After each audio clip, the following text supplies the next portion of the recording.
नमस्कार दोस्तों, कालजयी टितिया में आप सभी का स्वागत है। आज मैं लेकर आई हूँ कलम के सिपाही मुंशी प्रेमचंद द्वारा लिखित कहानी ज्योति। आइए सुनते हैं।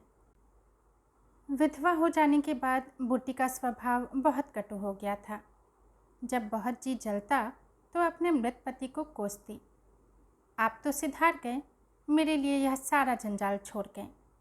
जब इतनी जल्दी जाना था तो ब्याह न जाने किस लिए किया। घर भुनी भांग नहीं, चले थे ब्याह करने।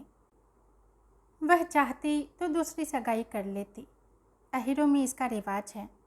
देखने सुनने में भी बुरी न थी, 2 आदमी तैयार भी थे। लेकिन बूटी पतिव्रता कहलाने का मोह न छोड़ सकी और यह सारा क्रोध उतरता था बड़े लड़के मोहन पर, जो अब 16 साल का था। सोहन अभी छोटा था और मैना लड़की थी। ये दोनों अभी किसी लायक न थे। अगर यह तीनों न होते तो बूटी को क्यों इतना कष्ट होता।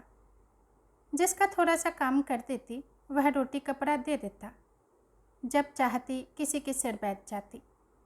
अगर कहीं बैठ जाए तो लोग यही कहेंगे 3 लड़कों के होते इसे यह क्या सूझी। मोहन भरसक उसका भार हल्का करने की चेष्टा करता। गायों भैंसों की सानी पानी, दोहना मथना यह सब कर लेता, लेकिन बूटी का मुंह सीधा न होता था। वह रोज एक न एक खुचर निकालती रहती और मोहन ने भी उसकी घोड़कियों की परवाह करना छोड़ दिया था। पति उसके सिर गृहस्थी का यह भार पटक कर क्यों चला गया, उसे यही केला थी। बेचारी का सर्वनाश ही कर दिया। न खाने का सुख मिला, न पहनने ओढ़ने का, न और किसी बात का। इस घर में क्या आई मानो भट्ठी में पड़ गई। उसकी वैधव्य साधना और अतृप्त भोग लालसा में सदैव द्वंद्व सा मचा रहता था और उसकी जलन में उसके हृदय की सारी मृदुता जलकर भस्म हो गई थी। पति के पीछे और कुछ नहीं तो बूटी के पास 400-500 के गहने थे, लेकिन एक एक करके सब उसके हाथ से निकल गए। उसी मोहल्ले में, उसकी बिरादरी में कितनी औरतें थीं जो उससे जेठ होने पर भी गहने झमकाकर, आँखों में काजल लगाकर, मांग में सिंदूर की मोटी सी रेखा डालकर मानो उसे जलाया करती थीं। इसलिए जब उनमें से कोई विधवा हो जाती तो बूटी को खुशी होती और यह सारी जलन वह लड़कों पर निकालती, विशेषकर मोहन पर। वह शायद सारे संसार के स्त्रियों को अपने ही रूप में देखना चाहती थी। कुत्सा में उसे विशेष आनंद मिलता था। उसकी वंचित लालसा जल न पाकर ओस चाट लेने में ही संतुष्ट होती थी। फिर यह कैसे संभव था कि मोहन के विषय में कुछ सुने और पेट में डाल ले। ज्यों ही मोहन संध्या समय दूध बेचकर घर आया, बूटी ने कहा, देखती हूँ तू अब सांड बनने पर उतारू हो गया है। मोहन ने प्रश्न के भाव से देखा। कैसा सांड, क्या बात है? तू रुपया से छिप छिप कर हंसता बोलता नहीं, उस पर कहता है कैसा सांड। तुझे लाज नहीं आती? घर में पैसे पैसे की तंगी है और वहाँ उसके लिए पान लाए जाते हैं, कपड़े रंगाए जाते हैं। मोहन ने विद्रोह का भाव धारण किया। अगर उसने मुझसे 4 पैसे के पान मांगे तो क्या करता? कहता कि पैसे दो तो लाऊंगा। अपनी धोती रंगने को दी तो उसे रंगाई मांगता। टोले में तू ही एक बड़ा धन्ना सेठ है और किसी से उसने क्यों नहीं कहा? यह वह जाने, मैं क्या बताऊं। तुझे अब छैला बनने की सोचती है। घर में भी कभी 1 पैसे का पान लाया? यहाँ पान किसके लिए लाता? क्या तेरे लेखे घर में सब मर गए? मैं न जानता था तुम पान खाना चाहती हो। संसार में 1 रुपया ही पान खाने जोग है। शौक श्रृंगार की भी तो उम्र होती है। बूटी जल उठी। उसे बुढ़िया कह देना उसकी सारी साधना पर पानी फेर देना था। बुढ़ापे में उन साधनाओं का महत्व ही क्या। जिस त्याग कल्पना के बल पर वह सब स्त्रियों के सामने सिर उठाकर चलती थी, उस पर इतना कठोरा घात। इन्हीं लड़कों के पीछे उसने अपनी जवानी धूल में मिलाती। उसके आदमी को मरे आज 5 साल हो गए। तब उसकी चढ़ती जवानी थी। 3 लड़के भगवान ने उसके गले मढ़ दिए। नहीं, अभी वह है कै दिन की। चाहती तो आज वह भी ओठ लाल किए, पाँव में महावर लगाए, अनवट बिछुए पहने मटकती फिरती। वह सब कुछ उसने इन लड़कों के कारण त्याग दिया और आज मोहन उसे बुढ़िया कहता है। रुपया उसके सामने खड़ी करती जाए तो चूहिया सी लगी। फिर भी वह जवान है और बूटी बुढ़िया है। बोली, हाँ और क्या, मेरे लिए तो अब फटे चिथड़े पहनने के दिन हैं। जब तेरा बाप मरा तो मैं रुपया से 2 ही 4 साल बड़ी थी। उस वक्त कोई घर कर लेती तो तुम लोगों का कहीं पता न चलता, गली गली भीख मांगते फिरते। लेकिन मैं कह देती हूँ, अगर तू फिर उससे बोला तो या तो तू ही घर में रहेगा या मैं ही रहूँगी। मोहन ने डरते डरते कहा, मैं उसे बात दे चुका हूँ अम्मा। कैसी बात? सगाई की। अगर रुपया मेरे घर में आई तो झाड़ू मार कर निकाल दूंगी। यह सब उसकी माँ की माया है। वह कुटनी मेरे लड़के को मुझसे छीने लेती है। रांड से इतना भी नहीं देखा जाता। चाहती है कि उसे सौत बनाकर छाती पर बैठा दे। मोहन ने व्यथित कंठ से कहा, अम्मा, ईश्वर के लिए चुप रहो। क्यों अपना पानी आप खो रही हो? मैंने तो समझा था 4 दिन में मैना अपने घर चली जाएगी, तुम अकेली पड़ जाओगी, इसलिए उसे लाने की बात सोच रहा था। अगर तुम्हें बुरा लगता है तो जाने दो। तू आज से यहीं आंगन में सोया कर। और गायें भैंसें बाहर पड़ी रहेंगी। पड़ी रहने दे, कोई डाका नहीं पड़ा जाता।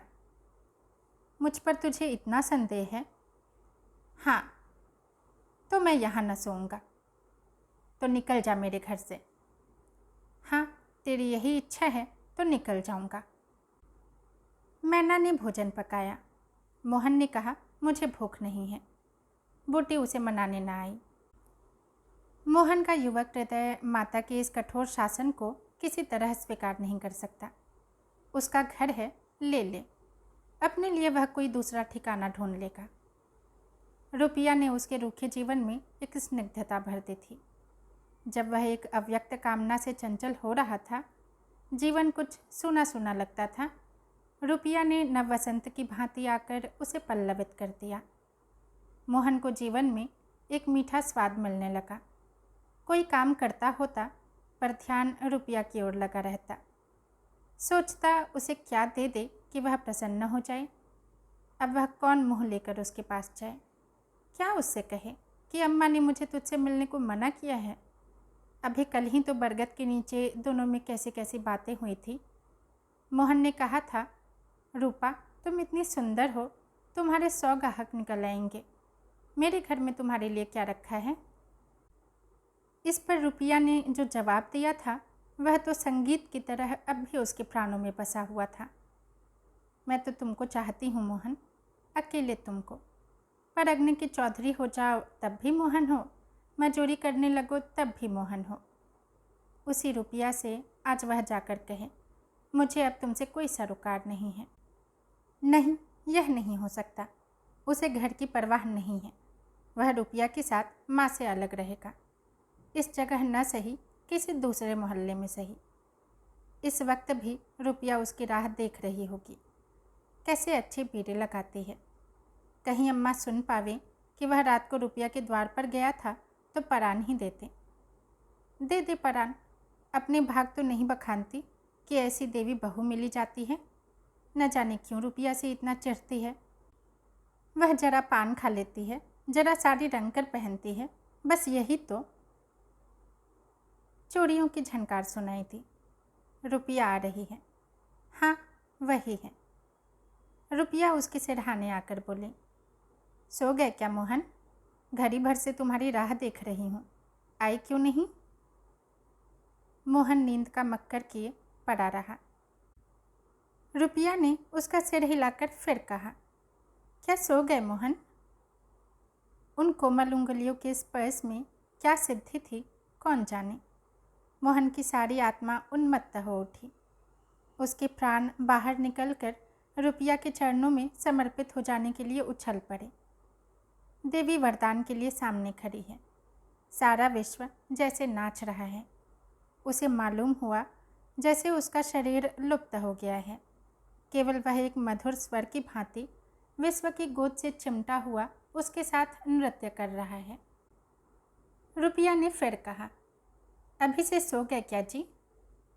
मोहन बोला, हाँ, जरा नींद आ गई थी रूपा। तुम इस वक्त क्या करने आई? कहीं अम्मा देख लें तो मुझे मार ही डालें। तुम आज आए क्यों नहीं? आज अम्मा से लड़ाई हो गई। क्या कहती थी? कहती थी रुपया से बोलेगा तो परान दे दूंगी। तुमने पूछा नहीं रुपया से क्यों चढ़ती हो? अब उनकी बात क्या कहूँ रूपा, वह किसी का खाना पहनना नहीं देख सकती। अब मुझे तुमसे दूर रहना पड़ेगा। मेरा तो जी न मानेगा। ऐसी बात करोगी तो मैं तुम्हें लेकर भाग जाऊंगा। तुम मेरे पास एक बार रोज आ जाया करो, बस, और मैं कुछ नहीं चाहती। और अम्मा जो बिगड़ेंगी? तो मैं समझ गई, तुम मुझे प्यार नहीं करते। मेरा बस होता तो मैं तुमको अपने परान में रख लेता। इसी समय घर के किवाड़ खटके। रुपया भाग गई। मोहन दूसरे दिन सोकर उठा तो उसके हृदय में आनंद का सागर सा भरा हुआ था। वह सोहन को बराबर डांटता रहता था। सोहन आलसी था, घर के काम धंधे में जी न लगता था। आज भी वह आंगन में बैठा अपनी धोती में साबुन छिपाकर भाग जाने का अवसर खोजने लगा। मोहन ने मुस्करा कर कहा, क्या धोती बहुत मैली हो गई है सोहन? धोबी को क्यों नहीं दे देते? सोहन को इन शब्दों में स्नेह की गंध आई। धोबिन पैसे मांगती है, तो पैसे अम्मा से क्यों नहीं मांग लेते? अम्मा कौन पैसे दिए देती है? तो मुझसे ले लो। यह कह उसने एक ही कन्नी उसकी ओर फेंक दी। सोहन प्रसन्न हो गया। भाई और माता दोनों ही उसे धिक्कारते थे। बहुत दिनों बाद आज उसे स्नेह की मधुरता का स्वाद मिला। इकन्नी उठा ली और धोती को वहीं छोड़कर गाय को खोलकर ले चला। मोहन ने कहा, तुम रहने दो, मैं इसे लिए जाता हूँ। सोहन ने पगहिया भाई को देकर फिर पूछा, तुम्हारे लिए चिलम रखाऊं? जीवन में आज पहली बार सोहन ने भाई के प्रति ऐसा सद्भाव प्रकट किया। इसमें क्या रहस्य है, यह मोहन की समझ में न आया। बोला, आग हो तो रख लाओ। मैना सिर के बाल खोले आंगन में खरौंदा बना रही थी। मोहन को देखते ही उसने घरौंदा बिगाड़ दिया और अंचल से बाल छिपाकर रसोई घर में बर्तन उठाने चली। मोहन ने पूछा, क्या खेल रही थी मैना? मैना डरी हुई बोली, कुछ तो नहीं। तो बहुत अच्छे घरौंदे बनाती है, जरा बना देखूं। मैना का रुआंसा चेहरा खिल उठा। प्रेम के शब्द में कितना जादू है, मुँह से निकलते ही जैसे सुगंध फैल गई। जिसने सुना उसका हृदय खिल उठा। जहाँ भय था वहाँ विश्वास चमक उठा। जहाँ कटुता थी वहाँ अपनापा झलक पड़ा। चारों ओर चेतनता छिड़ गई। कहीं आलस्य नहीं, कहीं खिन्नता नहीं। मोहन का हृदय आज प्रेम से भरा हुआ है। उसमें सुगंध का विकर्षण हो रहा है। मैना घरौंदा बनाने बैठ गई। मोहन ने उसके उलझे हुए बालों को सुलझाते हुए कहा, तेरी गुड़िया का ब्याह कब होगा मैना? नेवता दे, कुछ मिठाई खाने को मिले। मैना का मन आकाश में उड़ने लगा। अब भैया पानी मांगे तो वह लोटे को राख से खूब चमाचम करके पानी ले जाएगी। अम्मा पैसे नहीं देती, गुड्डा तो ठीक हो गया है, टीका कैसे भेजूं? कितने पैसे लेगी? 1 पैसे के बतासे लूँगी और 1 पैसे का रंग। जोड़े तो रंग जाएंगे कि नहीं? तो 2 पैसे में तेरा काम चल जाएगा। तो 2 पैसे दे दो भैया, तो मेरी गुड़िया का ब्याह धूमधाम से हो जाए। मोहन ने पैसे हाथ में लेकर मैना को दिखाए। मैना लपकी। मोहन ने हाथ ऊपर उठाया। मैना ने हाथ पकड़कर नीचे खींचना शुरू किया। मोहन ने उसे गोद में उठा लिया। मैना ने पैसे ले लिए और नीचे उतरकर नाचने लगी। फिर अपनी सहेलियों को विवाह का न्योता देने के लिए भागी। उसी वक्त बूटी गोबर का झौवा लिए आ पहुंची। मोहन को खड़े देखकर कठोर स्वर में बोली, अभी तक मटर गश्ती हो रही है, भैंस कब दूही जाएगी? आज बूटी को मोहन ने विद्रोह भर जवाब न दिया, जैसे उसके मन में माधुर्य का कोई सोता सा खुल गया हो। माता को गोबर का बोझ लिए देखकर उसने झव्वा उसके सिर से उतार दिया। बूटी ने कहा, रहने दे, जाकर भैंस दो, मैं तो गोबर लिए जाती हूँ। तुम इतना भारी बोझ क्यों उठा लेती हो? मुझे क्यों नहीं बुला लेती? माता का हृदय वात्सल्य से गदगद हो उठा। तू जा, अपना काम देख, मेरे पीछे क्यों पड़ता है? गोबर निकालने का काम मेरा है, और दूध कौन दूहेगा? वह भी मैं करूँगा। तो इतना बड़ा जोधा है कि सारे काम कर लेगा। जितना कहता हूँ उतना कर लूँगा। तो मैं क्या करूँगी?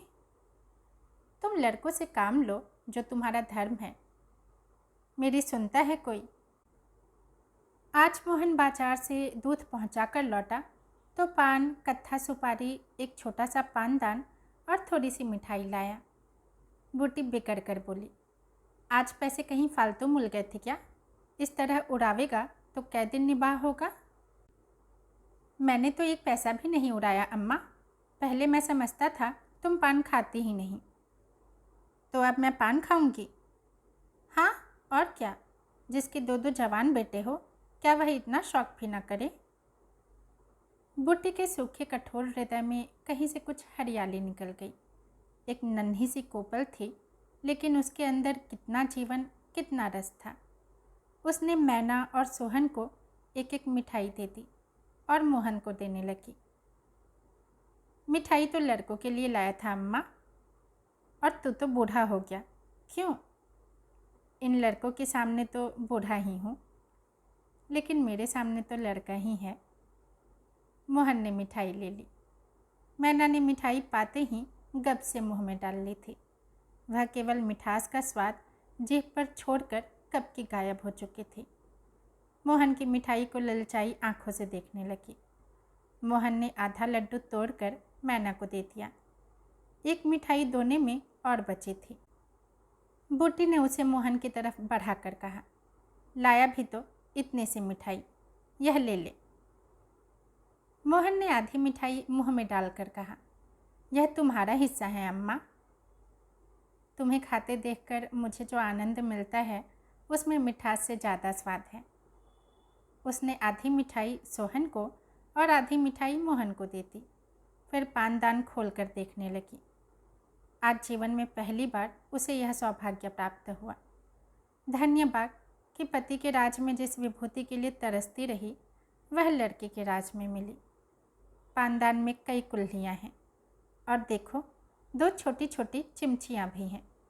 ऊपर कड़ा लगा हुआ है, जहाँ चाहो लटका कर ले जाओ। ऊपर की तस्तरी में पान रखे जाएंगे। जो ही मोहन बाहर चला गया, उसने पानदान को मांझ धोकर उसमें चूना कत्था भरा, सुपारी काटी, पान को भिगोकर तस्तरी में रखा, तब एक बीड़ा लगाकर खाया। उस बीड़े के रस ने जैसे उसके वैधव्य की कटुता को स्निग्ध कर दिया। मन की प्रसन्नता व्यवहार में उदारता बन जाती है। अब वह घर में नहीं बैठ सकती। उसका मन इतना गहरा नहीं है कि इतनी बड़ी विभूति पाकर उसमें गुम हो जाए। एक पुराना आईना पड़ा हुआ है। उसने उसमें अपना मुँह देखा। ओठों पर लाली तो नहीं है, मुँह लाल करने के लिए उसने थोड़ी ही पान खाया है। तभी धनिया ने आकर कहा, काकी तनिक रस्सी दे दो, मेरी रस्सी टूट गई है। कल बूटी ने साफ कह दिया होता, मेरी रस्सी गांव भर के लिए नहीं है, रस्सी टूट गई है तो बनवा लो। आज उसने धनिया को रस्सी निकाल कर प्रसन्न मुख से दे दी और सद्भाव से पूछा, लड़के के दस्त बंद हुए कि नहीं धनिया?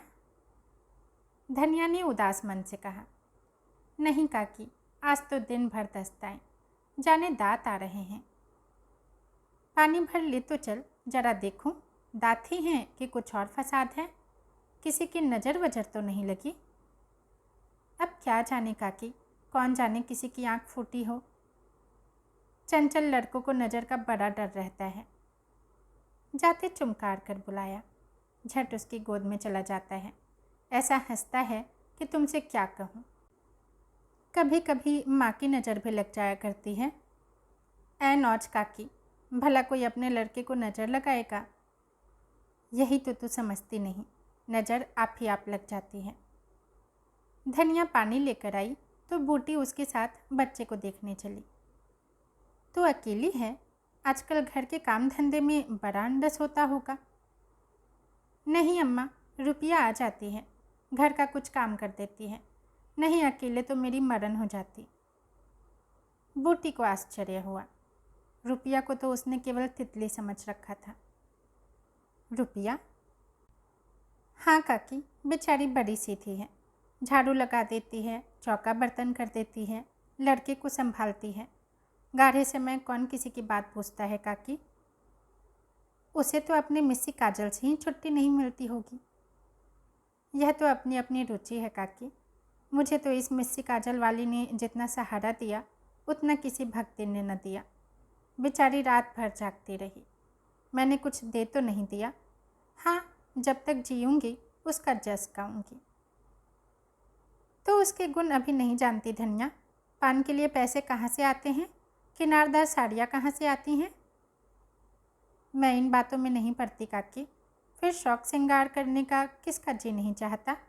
खाने पहनने की यही तो उम्र है। धनिया का घर आ गया। आंगन में रुपया बच्चे को गोद में लिए थपक रही थी। बच्चा सो गया था। धनिया ने बच्चे को खटोले पर सुला दिया। बूटी ने बच्चे के सिर पर हाथ रखा, पेट में धीरे धीरे उंगली कराकर देखा, नाभि पर हींग का लेप करने को कहा। रुपया बेनिया लाकर उसे झलने लगी। बूटी ने कहा, ला बेनिया मुझे दे दे। मैं डुला दूंगी तो क्या छोटी हो जाऊंगी? तो दिन भर यहाँ काम धंधा करती रहती है, थक गई होगी। तुम इतनी भली मानस हो और यहाँ लोग कहते थे कि वह बिना गाली के बात नहीं करती। मारे डर के तुम्हारे पास ना आई। बूटी मुस्कराई। लोग झूठ तो नहीं कहते। मैं आंखों की देखी मानूं कि कानों की सुनी? आज फिर रुपया आंखों में काजल लगाए, पान खाए, रंगीन साड़ी पहने हुए थी। किंतु आज बूटी को मालूम हुआ इस फूल में केवल रंग नहीं है, सुगंध भी है। उसके मन में रुपया से जो घृणा हो गई थी वह किसी दैवी मंत्र में घुल से गई। कितनी सुशील लड़की है, कितनी लज्जातुर, बोली कितनी मीठी है। आजकल की लड़कियां अपने बच्चों की तो परवाह नहीं करती, दूसरों के लिए कौन मरता है। सारी रात धनिया के लड़के के लिए जागती रही। मोहन ने कल की बातें इसे कह तो दी होंगी। दूसरी लड़की होती तो मेरी ओर से मुँह फेर लेती, मुझे जलाती, मुझसे ऐंठती। इसे तो जैसे कुछ मालूम ही ना हो सकता है कि मोहन ने इसे कुछ कहा ही ना हो। हाँ, यही बात है। आज रुपया बूटी को बड़ी सुंदर लगी। ठीक तो है, अभी शौक श्रृंगार ना करेगी तो कब करेगी? शौक श्रृंगार इसलिए बुरा लगता है कि ऐसे आदमी अपने भोग विलास में मस्त रहते हैं। किसी के घर में आग लग जाए उनसे मतलब नहीं, उनका काम तो खाली दूसरों को रिझाना है। जैसे अपने रूप की दुकान सजाए राह चलते को बुलाते हों कि जरा इस दुकान की भी सैर करते जाइए। ऐसे उपकारी प्राणियों का श्रृंगार बुरा नहीं लगता, नहीं बल्कि और अच्छा लगता है। इससे मालूम होता है कि इसका रूप जितना सुंदर है उतना ही मन भी सुंदर है। फिर कौन नहीं चाहता कि लोग उसके रूप का बखान करें? किसी दूसरों की आंखों में बस जाने की लालसा नहीं होती। बूटी का यौवन कब का विदा हो चुका, फिर भी यह लालसा उसे बनी हुई है। कोई उसे रस भरी आंखों से देख लेता है तो उसका मन कितना प्रसन्न हो जाता है। जमीन पर पाँव नहीं पड़ते। फिर रूपा तो अभी जवान है। उस दिन से रूपा प्रायः 2-1 बार नित्य बूटी के घर जाती। बूटी ने मोहन से आग्रह करके उसके लिए एक अच्छी सी साड़ी मंगवाती। अगर रूपा कभी बिना काजल लगाए या बेरंगी साड़ी पहने आ जाती तो बूटी कहती, बहू बेटियों का यह जोगिया भेष अच्छा नहीं लगता, यह भेष तो हम जैसे बुढ़ियों के लिए है। रूपा ने एक दिन कहा, तुम बूढ़ी काहे को हो गई अम्मा? लोगों को इशारा मिल जाए तो भौरों की तरह तुम्हारे ऊपर मंडराने लगे। मेरे दादा तो तुम्हारे द्वार पर धरना देने लगे। बूटी ने मीठे तिरस्कार के भाव से कहा, चल मैं तेरी माँ की सौत बनकर जाऊंगी। अम्मा तो बूढ़ी हो गई, तो क्या तेरे दादा अभी जवान बैठे हैं? हाँ अय्या, बड़ी अच्छी मिट्टी है उनकी। बूटी ने उसकी ओर रस भरी आंखों से देखकर पूछा, अच्छा बता, मोहन से तेरा ब्याह कर दूं? रूपा लजा गई, मुख पर गुलाब की आभा दौड़ गई। आज मोहन दूध बेचकर लौटा तो बूटी ने कहा, कुछ रुपए पैसे जुटा, मैं रूपा से तेरी बातचीत कर रही हूँ। दोस्तों, कहानी यहीं समाप्त होती है। यदि पसंद आई हो तो लाइक करें, कमेंट करें और चैनल को सब्सक्राइब भी ज़रूर करें। धन्यवाद।